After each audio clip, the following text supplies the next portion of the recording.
Welcome back, everyone, to another episode of Comeback Stories. I'm one of your co-hosts, Darren Waller. I'm grateful that you guys are here to join us for another episode. And I'm Donny Starkins, mindfulness and mental health coach and meditation and yoga teacher. And today we got a guest, an amazing guest. His name is Aubert Bastiat. So Aubert's a father, a husband, a coach, a facilitator, and co-founder of Sacred Sons. Aubert illuminates the darkness of human suffering with the fire of love. Wow, I love that. Wow.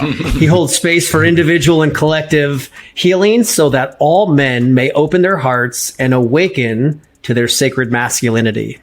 Aubert, great to have you on, brother. Welcome. Thank you so much. It's an honor to be here, brothers. Heard so many great things about you, and I'm glad that haven't connected in the human, but we're here to really drop in. This is Comeback Stories, and we usually get right into it. And we'd love to know for you, what was life like growing up? That's a really big question, as I'm sure most of your guests can attest to. Life for me growing up was chaotic, confusing, heartbreaking.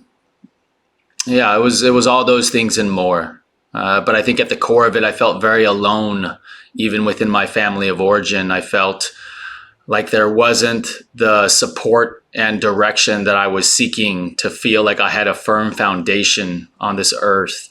And so I feel like I escaped into my imagination often. And, I found my way, of course, here I am. And childhood was tough. So it comes to mind, you brought up the word confusing. So when Darren and I first started this podcast, we came up with this first question.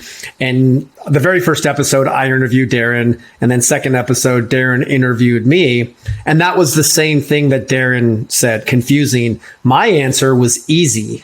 Yet we found ourselves, and even you, because I'm familiar with your story, still in the same spots in the depth of an addiction. So I just wanted to point that out for some context, and maybe Darren, I'll let Darren share a little bit. I know our listeners have heard, but he can give some context as to why it was confusing for him. Yeah, so the confusion for me lied in there was nothing externally wrong about the environment I grew up in. I grew up in a 2-parent household, great schools, great environments. I had good friends. So everything on the outside was like, this is great. Like I couldn't be blessed with a better childhood just from what I know.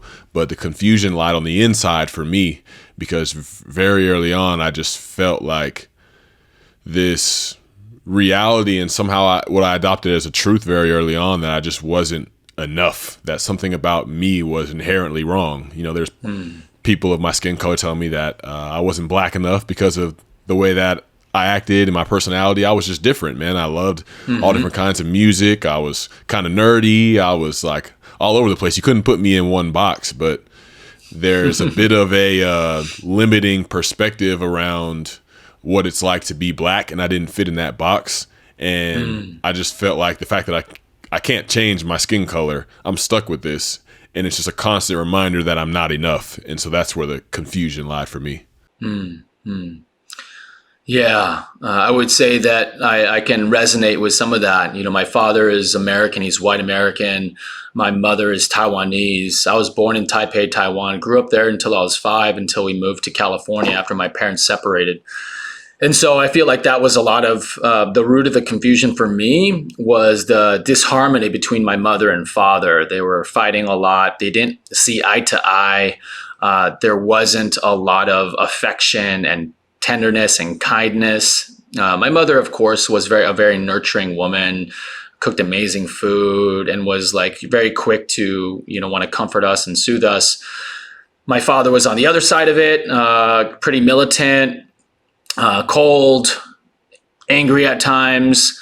And while he could come down to our level occasionally, it always seemed he was off somewhere else. He was in his head. He was just somewhere else. So I didn't feel that grounded connection with him. Where we did connect was on an intellectual level. But, as young children, as the boy that I was, at least, I longed for that deeper connection with my dad. And he wasn't really able to meet me there.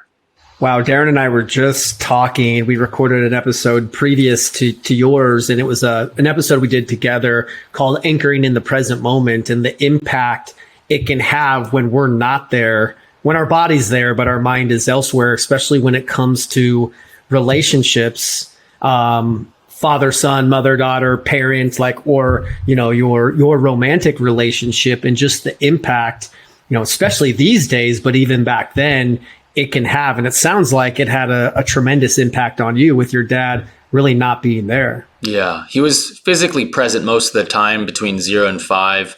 However, he was emotionally, I think, disconnected from himself. So how could he be emotionally connected with us if he was disconnected from his own inner world in that way? He was always, I think, off in his thoughts and ideations and his fantasies, really.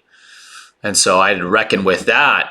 And I feel like children, they intrinsically attune to the environment, right? The children are so wise, but they're just like absorbing all the information in the environment. And so a part of me felt rejected, even though my dad was there. And he, I don't even know if he actually said the words, "I love you," or anything like that. But I intrinsically picked up that there was a disconnect between us. And children, myself included, took that as there's something wrong with me. There's something wrong with me that my father is not taking the interest that I desire from him. He's not he's not seeing me, right? He's not here with me.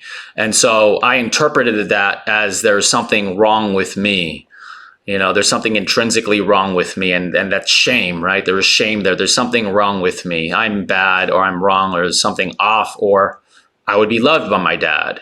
Can you think about what comes up for you? And if we ask, like, what was an early memory of pain? Well, my father was, also, a physical disciplinarian. So even at the age of 3, things had to be a certain way.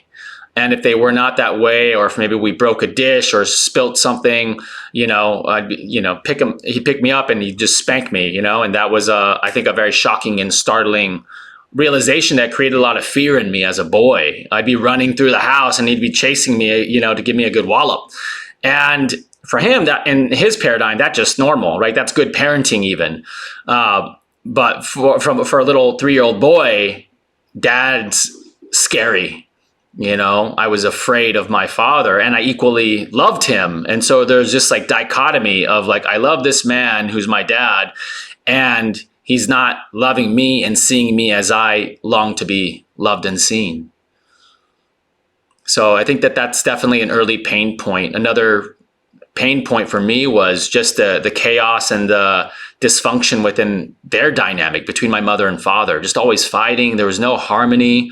It always seemed like things were on edge, and there was this tension in the air, and that it doesn't feel good to be around an environment where I felt like I had to kind of walk on eggshells, or we kind of just adapted, or I'd escape off into my imagination. So there wasn't a sense of full safety and security in my household. And I think as a young boy, as a young child, that's very painful to reckon with. And so, yeah, that was really the early foundations, is this, there's not a sense of safety and security. And that was very challenging to move through. I've heard you say this on another podcast when I was listening to you a while back, that you said, my parents did not know how to communicate matters of the heart. And the way that you articulated that was like, wow, that awareness and that understanding to be able to see that and understand why they did what they did, and also the impact that it had on us was really, really powerful. Those words really hit me. Yeah. I mean, communication is so key in all relationships. It's our capacity to communicate and translate our inner experience and perspective to convey that to others in a way that they can understand and receive, that creates that reciprocity between us, that creates the foundation where we can really see eye to eye and heart to heart as human beings. Say like, oh, I see myself in you, and you can see yourself in me. And it's that mutuality that creates that rapport, that resonance, that we love. Like as humans, we love it when we vibe with another. We're like, we just hit it off and we're just a vibe and it's just easeful. Whereas as someone that we don't necessarily vibe with, you can just feel that tension. And the only way to break through that tension, which I believe is like the unconscious, unresolved, energetic of our past, our somatic past. But to be able to bridge that through language and communication is powerful. And so, yeah, I feel like not being understood in my household, seeing dysfunctional communication, and really not being able to convey and communicate, even with myself, and to know my own needs and to be able to convey and communicate that to the world. And so it's been a long journey to be able to become fluent in communication, in emotional, in intra communication, the inner communication with my deeper self, with God, Aubert, I'm in awe of your journey and to how you've gotten into the place where you are now, just the servant that you are and just the wisdom that you radiate. And I feel like a fascinating part of your journey that I'd like to dive into a little bit is you grew up in an atheist household. And yes, I don't think I've ever had a conversation with somebody that is an atheist or that was a part of their lifestyle. Could you explain like what that was like? For the first 20 something years of your life, I believe you said. What was that like? Yeah. It was bleak. That's a word that comes to mind because this is all there is, right? There's no magic. There's no spirit. There's no invisible world. This is what you get. And it's just random, right? We're just all here like a consequence of, billions of years of evolution, and we're kind of a fluke. We're just out here floating in space, and there's no higher order to things. Everything's just chaos. Everything just happens because it happens that way, because it's a dog-eat-dog world, right? And the strong survive and the weak perish. And, having my father who was, he was raised his mother was very religious. His father wasn't, but his mother was like extremely Christian. And I think that dynamic created this repulsion for him. Again, it was like he was against religion. It wasn't just like there's no God. It was like anybody that's religious is suspect. They're like feeble-minded, or they're afraid, or they're, believing in fairy tales here. Like we need to live in reality. And so there's a big judgment against spirituality, against any religion, against even like traditions, right? Even like cultural traditions. And so it was very, it was devoid of a deeper sense of meaning and purpose of life. Like, why are we all here? And so I really struggled with that of like, why is life feel like it's just pain and just suffering? Like, why am I here? I did not ask to be here.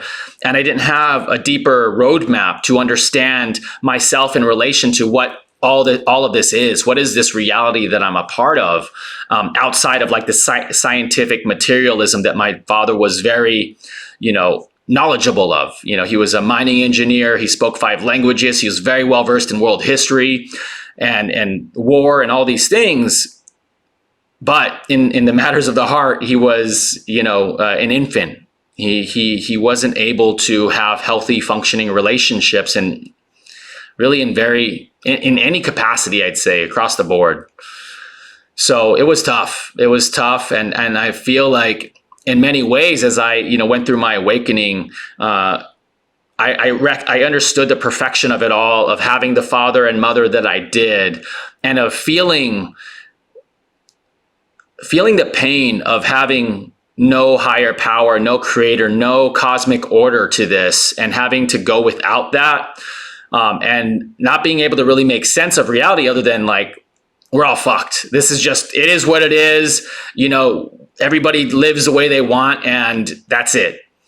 And I followed that dictate to my own demise, right? Seeking pleasure, seeking status, seeking to be perceived as someone, because on the inside, I felt like nothing. I felt worthless.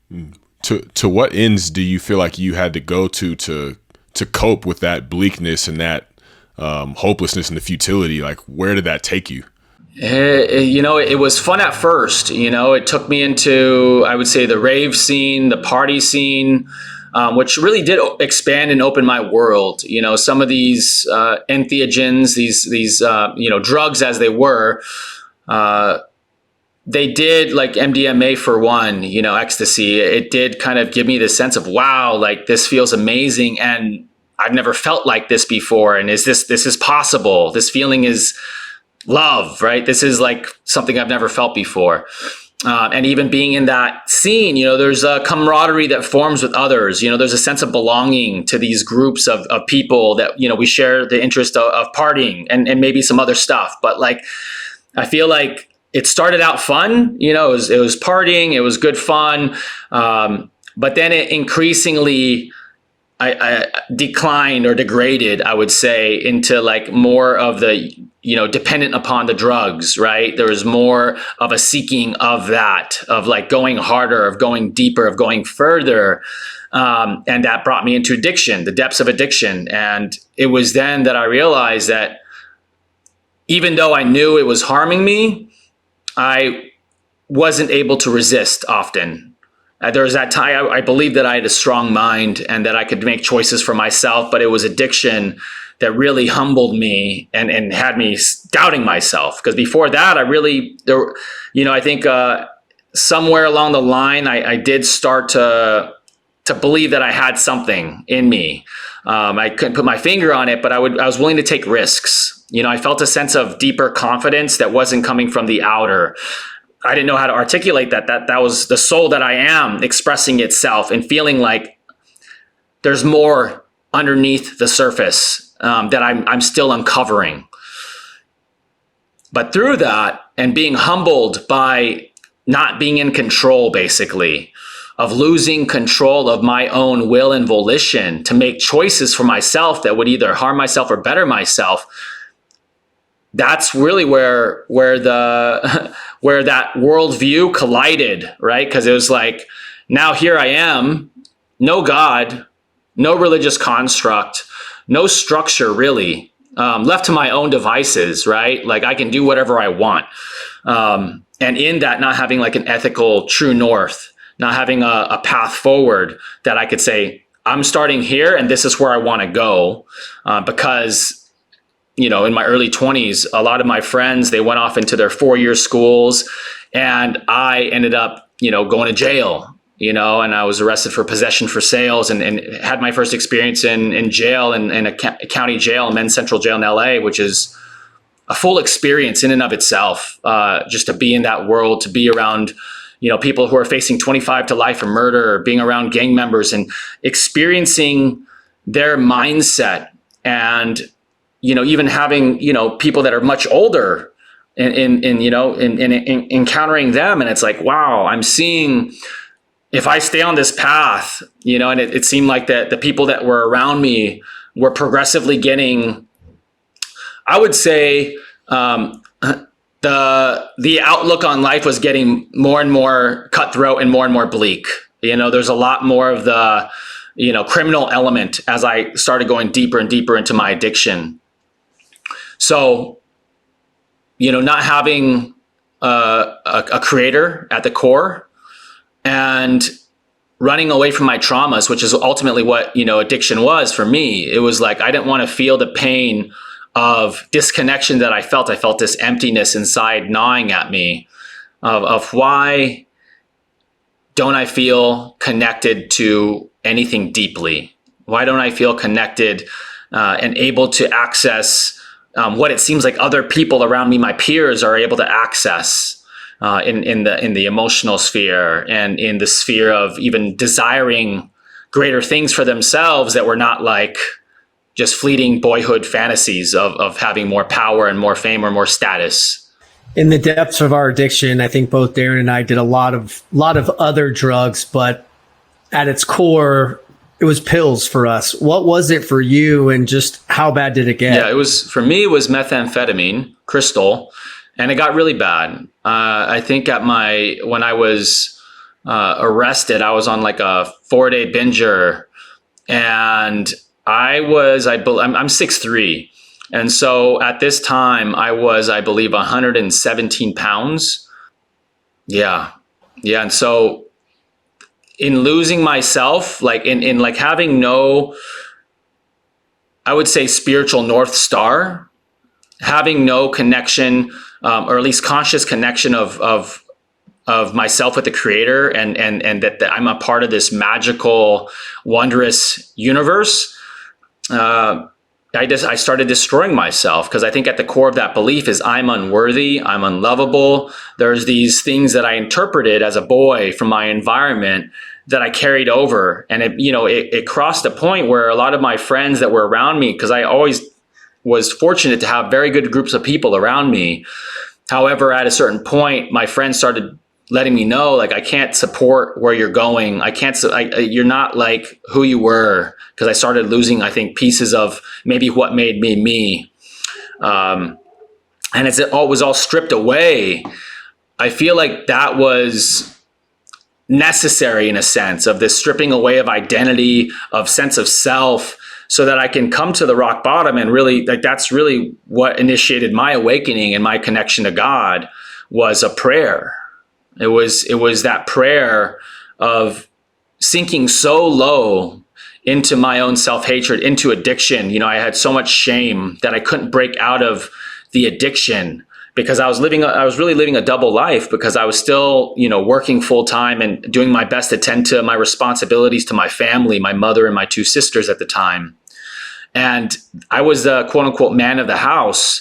I'd left when I was 19, I'd left home. But then when I was 23, my mother reached out and said, we need help. We're still in this 2-bedroom apartment. We grew up in from middle school, and they're still in this 2-bedroom apartment, not on the best side of town. And they were struggling. And I had kind of gone off on my own to like live my life. And my mom reaches out and says, we need your help. And I had a relatively decent IT job at the time. And so since I was doing pretty poorly at the time, I was like, you know what, maybe this is best. And so I said, okay, yeah, I'll come and we can move out and find a place together, and we can help my sister, who had schizoaffective disorder, which is kind of like a cross between bipolar disorder and schizophrenia. And so she was hearing voices. She was like on 6 different meds. It was intense to witness her journey. But it was in moving back in with my family and saying, this is what's going to make me quit the addiction. I have my family that needs me. I'm going to be able to quit the drugs and help them. And in not being able to do that and breaking the promise to myself, I just felt so much shame. I felt a lot of shame, because I'd already been to jail. I'd already been through all that. And I climbed my way out just on my own accord. I started going to the gym. I quit the addiction for a time, and I started working out and eating right and running and doing all these things were good for me. I built up my weight to like 200 pounds. I felt very strong, very fit. And then I fell back in. I relapsed, and it took me down. It took me down. I was in a really bad headspace, and ultimately, I came to the point of really thinking about ending my life a lot. It started out as ideation, as kind of this like, that's maybe what I need to do. It started out from that point to like getting to a really dark place where one night it was like, that's what I need to do. That's the solution to everything. Like, here I am being a burden to society, being a burden to my family, even though that wasn't the case, because I was financially providing, I was helping out my family, but it's that distorted perspective of self and of life that, it really kind of twisted the knife into me, into my heart and into my soul. And so I felt the intensity of feeling just worthless, of feeling all that shame, of feeling like I didn't deserve to live. And that brought me to the point of, you know what? Let me do the world and let me do my family a favor. Let me just end my life. That was it. That was it. And being in that place and really resigning myself to death, resigning myself to non-existence, because that's what I thought death would bring. Just non-existence. I don't exist anymore. I'm just gone, right? But it was in that experience where I set out to end my life. I was alone in my room. I had my knives and I was ready to go. And I started grieving. I started grieving my life and what was and what could have been, and just started feeling devastated to have to leave, but even knowing that this is the only way. And then coming to a point where something deep within me cried out. It wasn't even like my voice. It didn't feel like me at the time, because I wasn't living in my heart and soul. And so I feel like it was the deeper part of me cried out to God, cried out to the Creator, and said, God, if you're real, I need to know. And it was this prayer from the depths of me, because I was determined to end my life that night. And I feel like it was this last ditch effort from my soul to say, hey, we're going the wrong way. And in calling out and saying that prayer and making that prayer from my depths, God responded. God responded, and I was enveloped in a vibrating energy that I'd never experienced before. I've never experienced anything like this. And it was so foreign at first that I didn't even know what it was. It felt like this, like, really fast vibration that was just outside of me at first. I perceived it as filling my room, this vibrating energy. And it kind of tripped me out at first, because I was like, what is this? And then it came inside me and washed away in that instant all the grief, all the agony, all the pain, all the chaos that was swirling in me. And it was just like calm. It was just absolute peace. And I just started sobbing. I just started sobbing as I was held by the Creator. It felt like being held by a all-loving mother and father, I describe it as. It felt like I was now a little baby, and I was just being cradled like I had never been cradled in my life. And I just wept. I wept in joy. I wept in gratitude. And I gave my life to God. I said, don't ever leave me. And it was communicating, I wasn't verbalizing this. It was just all internal. And so being able to communicate and be heard and receive responses it fundamentally transformed my perception of the world, the perception of life, and perception of myself. Because suddenly, where I felt absolutely worthless one moment, about to end my life, and then to be saved and to be held and to be loved and to be reminded that I'm not alone, and that God loves me, that I am loved, and to feel that love, right? We hear it in words, but to feel it in this all-consuming energy, and to feel it in my heart, that's really the power. That was the most powerful part of it, is that it gave me access to my heart. Because before, maybe I'd feel what I thought was love on ecstasy or in certain infatuations relationally. But this was something different. It was something that my soul recognized, something deeper, and it left an indelible mark upon me and completely shifted my trajectory in life.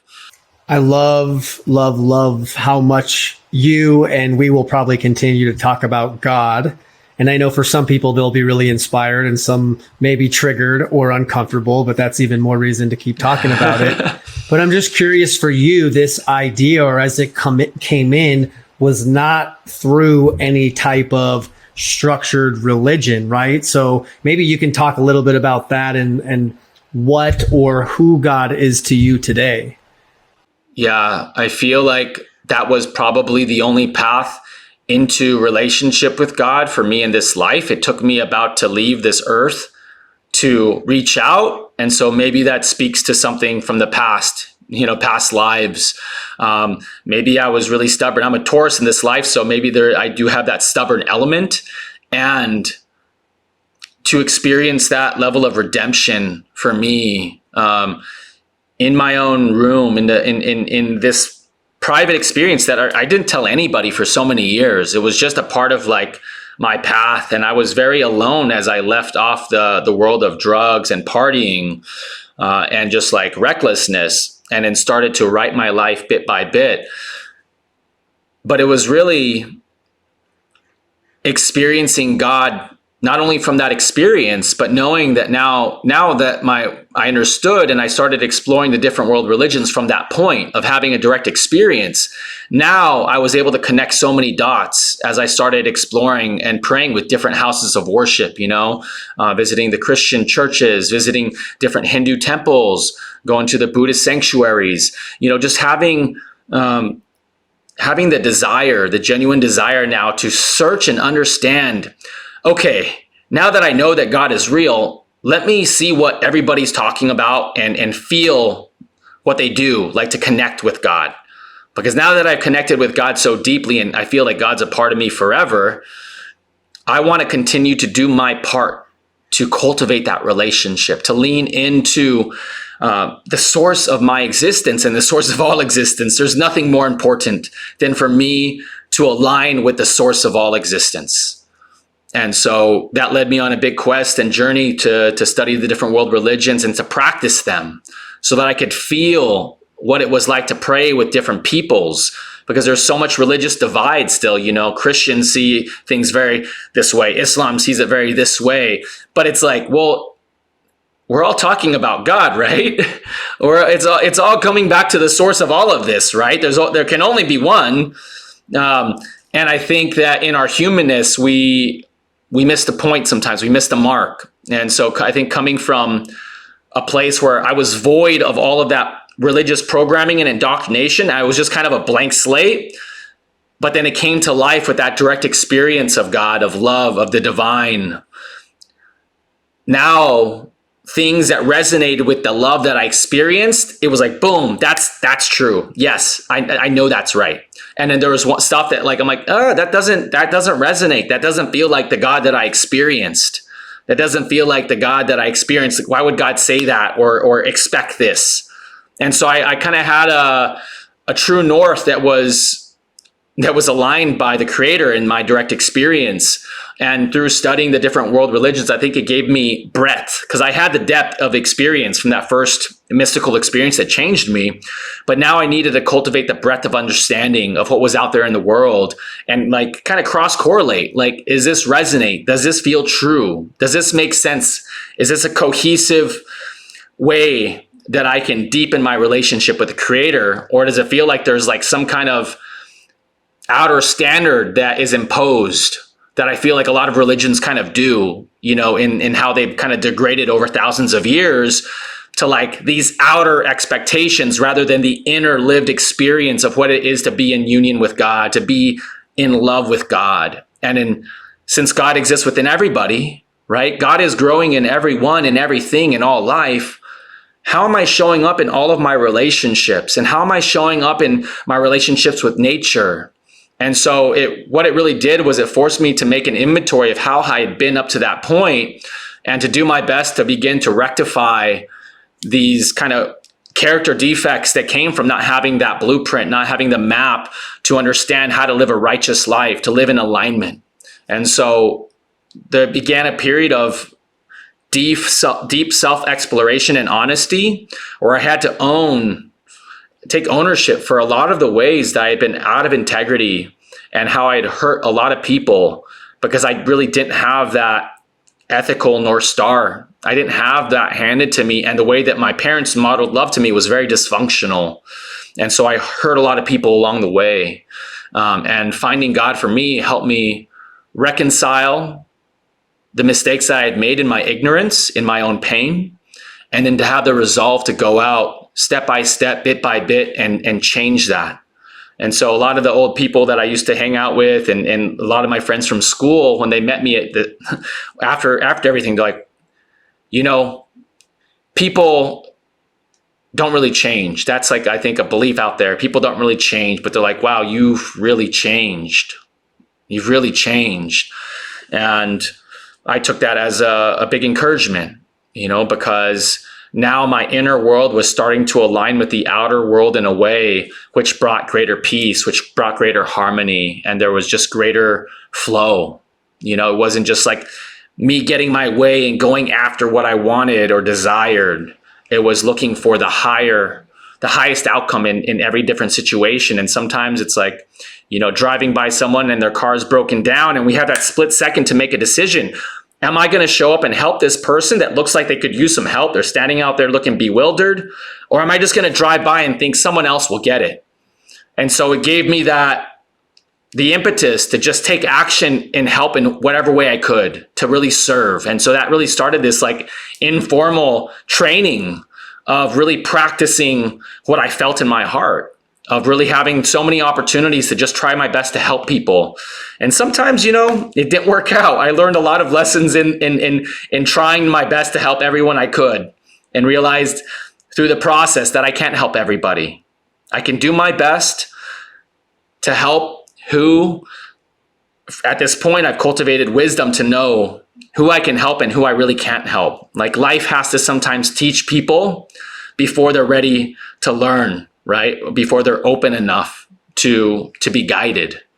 That's so powerful, because I feel like I needed an experience that was, devastating in its own right, but ultimately led me to experience God. I had to go through addiction. I had to go through almost a transactional relationship with God earlier in my life, to where I felt like if I did a certain amount of things, I would get blessings in return, or if I had to do something to be good enough in God's presence. But your story and your narrative is shattering that, because you're freeing somebody from that and allowing them to say, like, at my most broken form, at my most shameful, at my most depressed, that's where God wants to meet me the most. That's where he wants to love me the most. And that's so powerful, because even with me, I feel like I've cultivated a relationship with God, and I feel like we're in alignment, but it's almost like we just like do business together. And I'm like, I've done so much. I've caused a lot of pain. I've acted so much in a way before that's like, I know God created me and he placed these abilities and these gifts in me, and he knows he can do work through me, but he can't possibly like love me like through all that. And I'm still trying to find that out. And it's like, and hearing you say that is just, it's shattering my own conception of God too, because I still see him in this a bit of a punitive form, if that makes sense. That completely makes sense, because I think so much of the Western world was raised with, this Christian Old Testament God. And there's the New Testament God that Jesus really came to flip on its head, like to be like, no, like love your neighbor as yourself, do good unto others, and to really kind of flip the old paradigm on its head at the time. But that was also 2,000 years ago. And some things change and some things never change. And the things that never change are the timeless principles of what it is to be a good human, and what it is to follow Christ, right? What it is to awaken like the Buddha.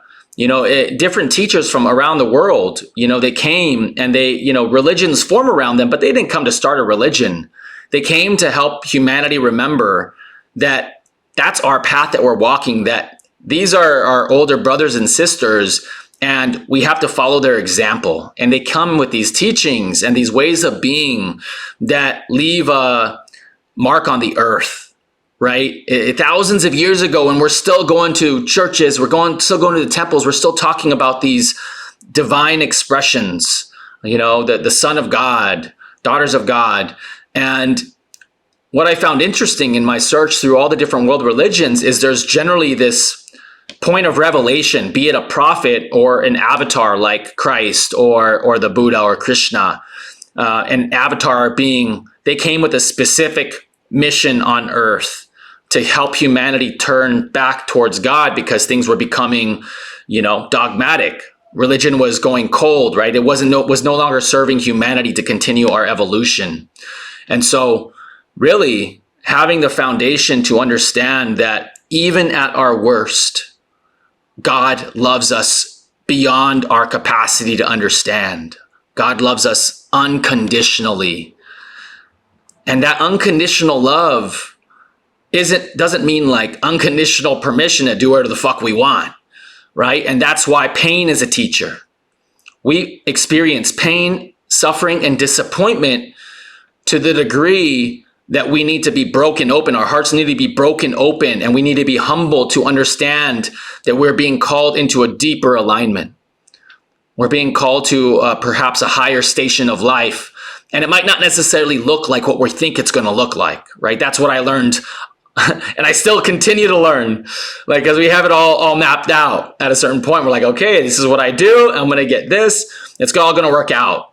And sometimes we need to be humbled, and we need to be broken down so that we can be born anew, so that we can recalibrate to the path that our soul is really here to live.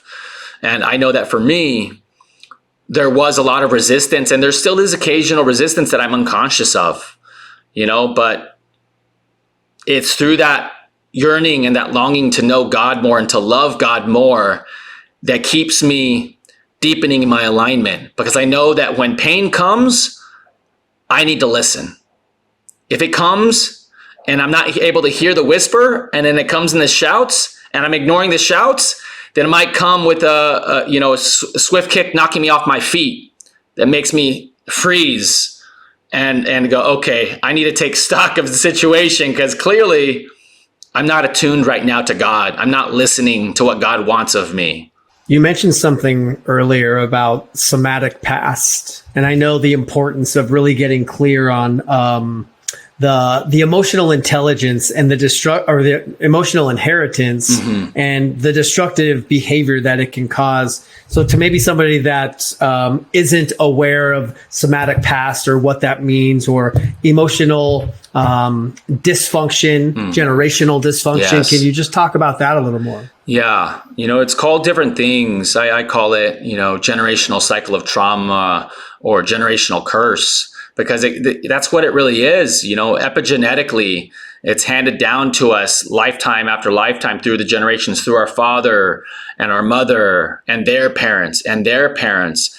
And depending on what they went through, that gets into the DNA. It gets into the literal, their nervous systems. And our nervous systems wire based on our environment, right? They sync up with our environment so that we can survive. So we can know this is what I can expect, and this is how I need to navigate reality, because this is the quality of life it is. So if during a war, things are scarce, there's a famine, people are on edge, and it's not, then that's the nervous system that we're getting so that we can have the best chance of survival. And that doesn't just eliminate after one generation. It carries on. It carries on. I think all of us we were already I think it was in our grandmother, right? In our grandmother's womb. We were in her eggs. I think it goes back at least 3 generations. But even beyond that, of just the norms of our family of origin and beliefs and expectations, and how that can carry on and potentially limit us and the expression that we want to have. And so, really trauma is any experience that was too much for us to integrate. It was overwhelming. And so we went into a state of fight, flight, or freeze. But think about being born into a family that's in the state of fight, flight, or freeze. That's the nervous system we inherit. That was the nervous system I inherited. Like, life is hard. Things are scarce. People are mean. And yes, of course, there's those moments of light, of tenderness, of love. It wasn't as that. There's a lot of others out there who have experienced way worse, but mine was at least intense enough where it felt like a burden from a very early age. And so children shouldn't be feeling a massive burden in life, ideally, optimally. For their optimal thriving, we should ideally live in a place of security, of calm, of peace. And we can look at a lot of other countries, and they don't necessarily have a ton of wealth, but they can still have access to joy and togetherness and unity, because a lot of them, they might be connected to their culture, right? There's these cultural blueprints that support us in our thriving. But in America, there's kind of a lot of different things going on, a lot of things that can be confusing. And so coming from a biracial household, my mother from the East, my father from the West, that was already a collision of worldviews, right? Masculine and feminine. It's a coming together. And in my case, at least, there was a kind of a dysfunctional relationship between the masculine and feminine. My father was very patriarchal, very dominant, controlled my mother in various ways.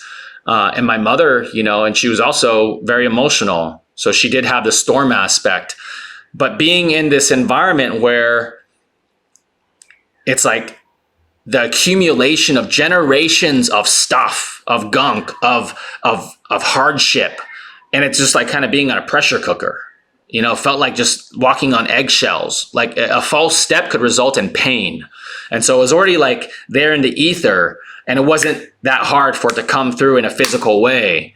And so having to work through that kind of emotional burden or baggage was a big part of my work after having my awakening experience, because it didn't just go away. After my awakening with God and experiencing what unconditional love is, experiencing what true peace and calm is, I had the contrast to know, wow, I'm nowhere near that in my day to day. I could be in nature and still like not fully at ease. And so it took me years of intensive meditation, of intensive prayer, of spending time in nature and disconnecting from like the media, the TV, the partying, and all those things to kind of detox.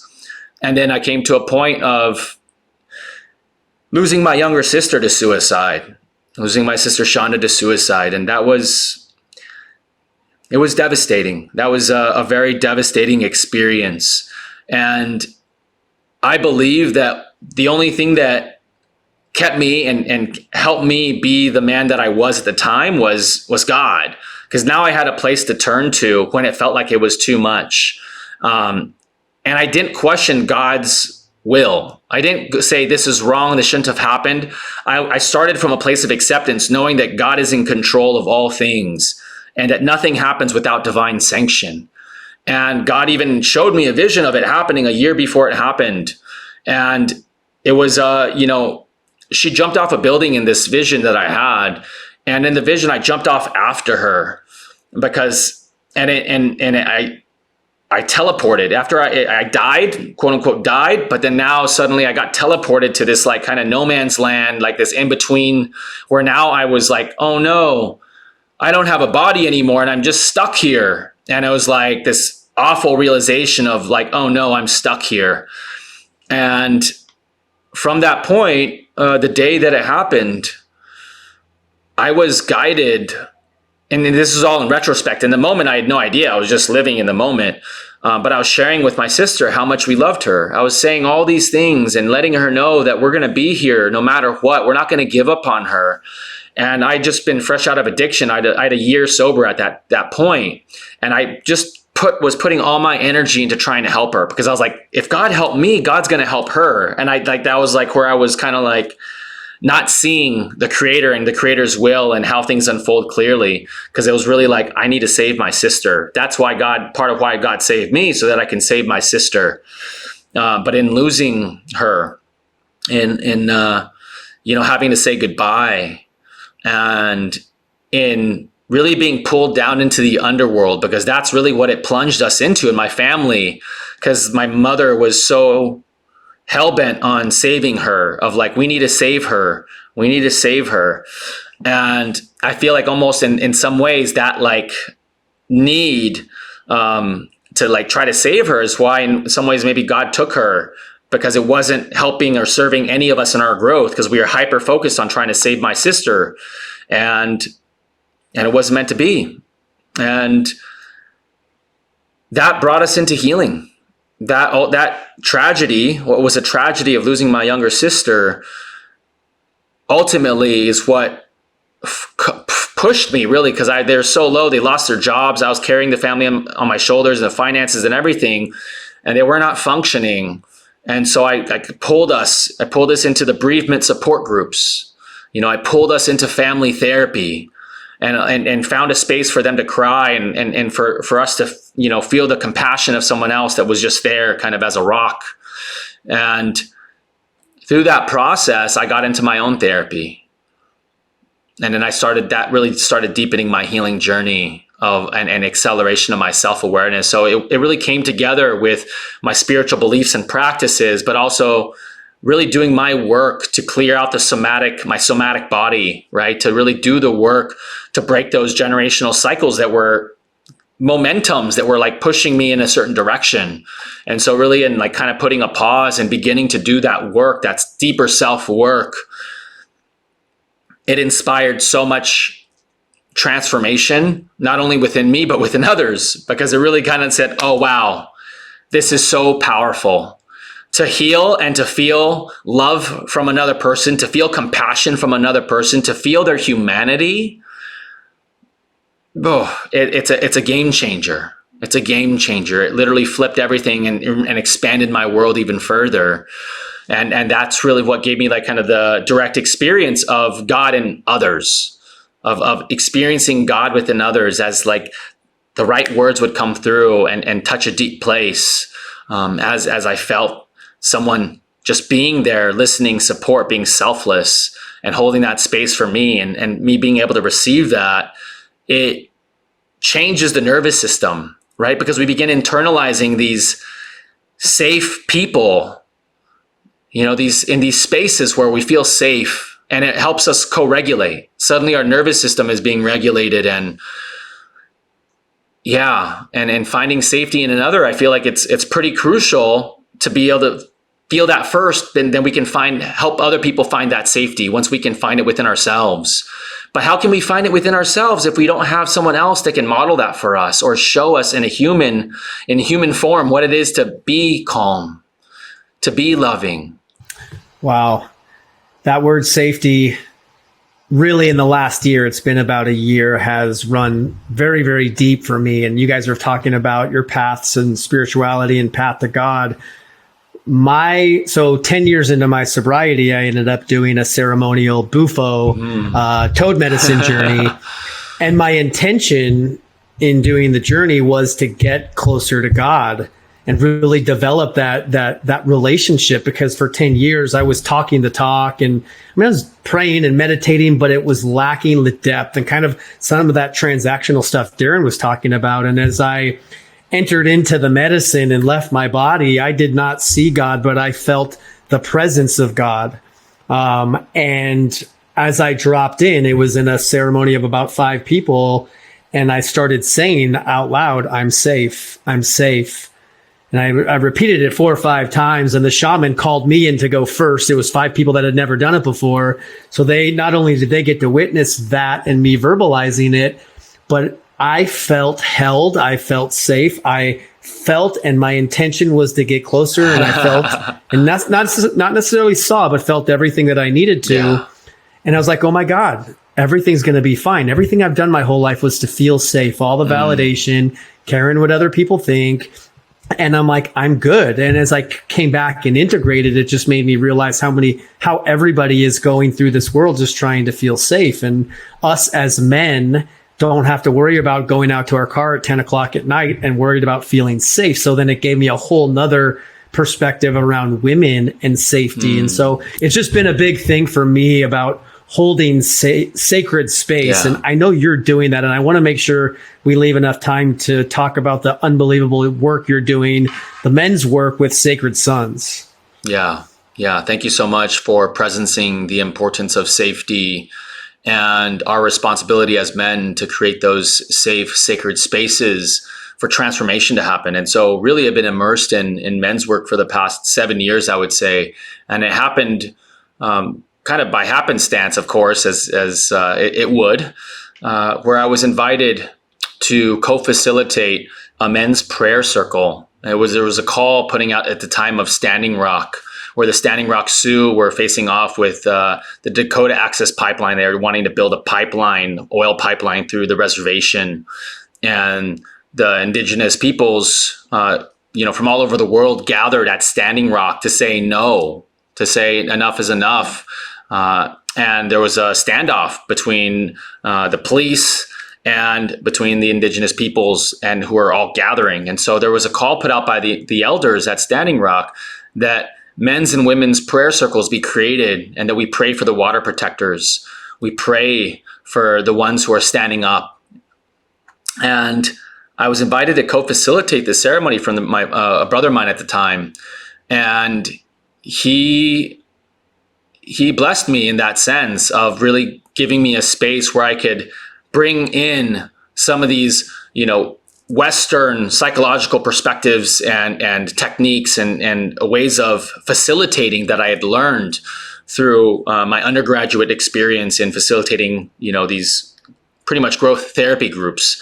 And I was on my way to become a therapist, but being able to weave in what I had learned through studying, these different tools and techniques of helping people heal, that were not, I was not of the psychiatric perspective after my sister and seeing what happened with my sister, but, really seeing that we are the medicine and that we can really hold a space and lead others into safety. We can lead others and create the context that they can feel safe enough to express the parts of themselves that they didn't get to express perhaps in their childhood or along the way to their adulthood. And it's many of these, I think, failures of the environment. It's no one's to blame at the end of the day. No one's to blame. But there is a responsibility that we have as men to shift culture, to shift our environments by being that safe and grounded space. But how can we be that safe and grounded space when it wasn't modeled for us, or if we've never experienced one?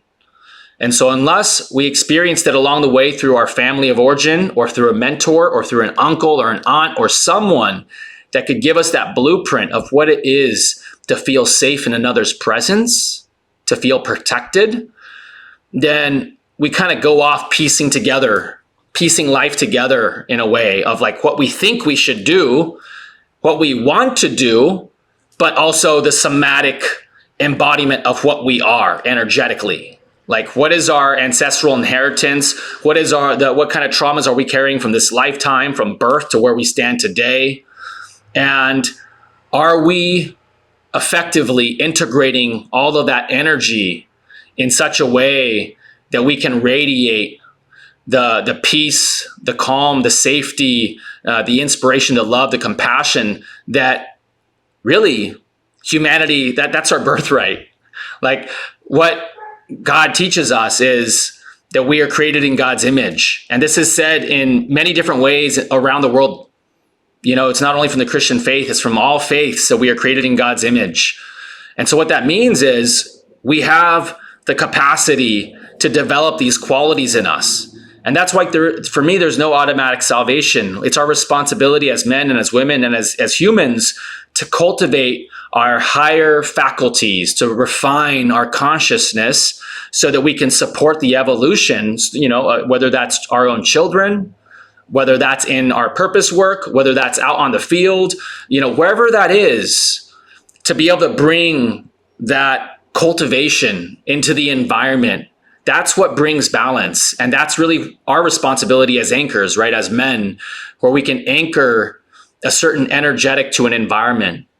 And that could be a positive or a negative, right? We can bring anger, we can bring angst, we can bring fear, we can bring terror, we can bring a lot of things as men. And we just want to look at examples from throughout time. War, right? Genocide. We are capable of the darkest of things. And we're also capable of the most beautiful of things.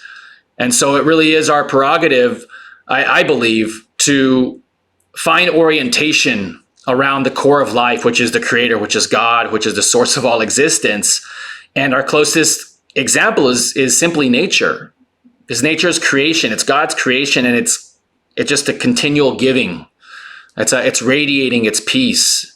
And if we spend enough time in nature, it's one of the greatest teachers, as I'm sure you both can attest to.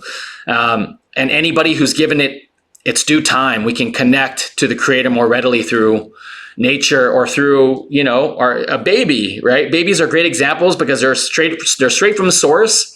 And when they're well fed and well slept and we're holding them, I have a newborn, my son Zion, my number 3. When I'm holding him and he's just smiling at me, I'm just looking in his eyes, and it feels like I'm just being submerged into the depths of love. And I'm just here. There's nothing else, just him and I. And it's this sacred experience that is like, this is God. You are God. And I'm experiencing God through you, my son. And I'm just feeling that interconnectedness that like I am my father's son, but I'm also the great father's son, as we all are as men. And so that's what really inspired the creation of Sacred Sons. Was my first son, Cairo. 2 days after he was born, I was leading a group of 64 men in exercises that I was creating on the fly because I had that intention and desire, and I'd never facilitated that large of a group, but it was just coming through. I'm going to do this. I'm going to lead them in this way. And through the process, I saw them, and their walls were coming down. They were crying. They were seeing each other. They were embracing. They're feeling love. They're feeling safety, and they're feeling permission to bring all of them out. Rather than like how much as men we feel like we need to censor ourselves or show up in a certain way. But if that's not our true natural being, and it's bravado, or it's this like provisional personality, these adaptations we've learned to use to survive, to get clout, whatever it is, then that energetic is going to lead to suffering for ourselves or for another, because it's not in true alignment with the Creator. And so I feel like as men, our first step is coming back to our hearts, where the Creator dwells, coming back to our hearts, coming back to nature, coming back to love within ourselves. But the only way to do that is to reckon with the darkness, to face the shadows, to face the ways we've been out of alignment, the ways we've lied, stolen, hurted, cheat, like all the ways that we've been out of integrity and caused harm to life. To really do that fearless self-inventory. They do this in AA and a lot of 12-step programs. I had never gotten into AA, but it was a part of my spiritual path of there's a Toltec tradition called recapitulation, where you go through your whole life and find all the times where you had been out of integrity, and then you recreate the situation as you would now. And you go through your whole life doing that. And they say it cleanses your luminosity. So you're cleansing your energy, you're cleansing your soul of all the misdeeds and replacing those misdeeds with the right deeds. So now you're clear about how to be in alignment. And so that's the first step as men, and as I think humans in general, is coming into alignment with our source, right? That's our true north.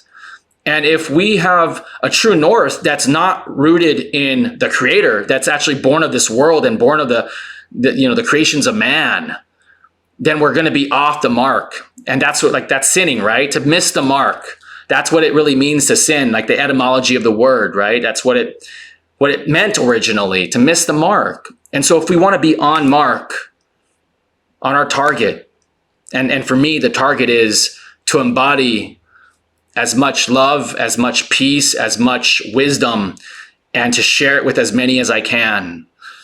And to really kind of be that alchemy of spirit and matter, because I know I'm this soul, I'm this energy that it resides in this body right now. And I know, based on my sister's, how abruptly my sister's life was taken away, that my life could end just as suddenly, that I don't have a guarantee on tomorrow. And so I do my best to live each day as if it would be a good day to die. And of course, I want to live a very long life, but the indigenous Native Americans would have a saying. They say, today's a good day to die, especially when they went off to war. Gave them that courage to move forward without thought of their own life so that they could be effective in war. And there's that understanding that in some ways, I don't want to use the analogy of war for our life, but there are outer principalities which are not for God.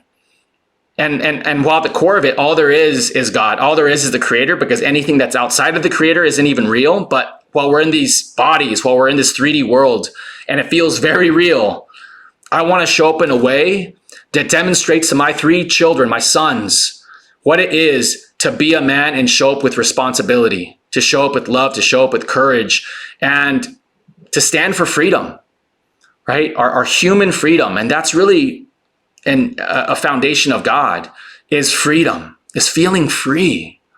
Is feeling free. And I experience that more and more as I'm expanding. And I want that for my sons. I want that for humanity, because I think so many of us, myself included in the past, felt like I grew up in a prison. I felt like I grew up like with so much baggage and weight on my shoulders. And so to be able to help men lighten their load a little bit, because once we lighten our load and we work through some of that trauma, it opens up a space within our somatic body to now start perceiving and experiencing life in a whole new way. We're finding more joy, more levity, right? There's so much joy simply in existence. And it can be very, very serious and bleak and like I don't know how much longer I want to be here kind of energy, unless we make space in our somatic bodies that we can really play. So play doesn't feel like it has to be forced. So we can actually genuinely play like little children and feel that freedom and wonder and joy just to simply be in these bodies on this beautiful earth. I could go on. So man, you're really painting a beautiful picture. The ultimate comeback story, I feel like I would say, from a hopeless life, a bleak life, to the most broken parts of your story, where that love and compassion in its deepest form came to meet you there, and then propel you from there to be love. And something that I feel like has inspired somebody today, that somebody can take away from the fact that from their pain, from their suffering, that there is something great that can form from that when they feel like nothing is possible. So we appreciate you. I appreciate you for coming on here and sharing just the depths of your story, man. Thank you for the space. Thank you for the time, brothers. Yeah, Aubert, this was so powerful, man. I knew this would go deep. And for anybody listening, even if you're maybe a female listening and you want to pass this along, this episode, to as many men as possible, it would help. But I think it also helps the female to understand also the importance of this work, whatever your race or your gender is. So the way that you articulate things, and just to attach the proper meaning to all of the struggle and the pain and the loss of your sister, the east and the west of mom and dad, and how it's collided, it's like all brought you to this space of great wisdom, and you're doing great things, man. So thank you so much for showing up and sharing your heart and telling your story. Yeah.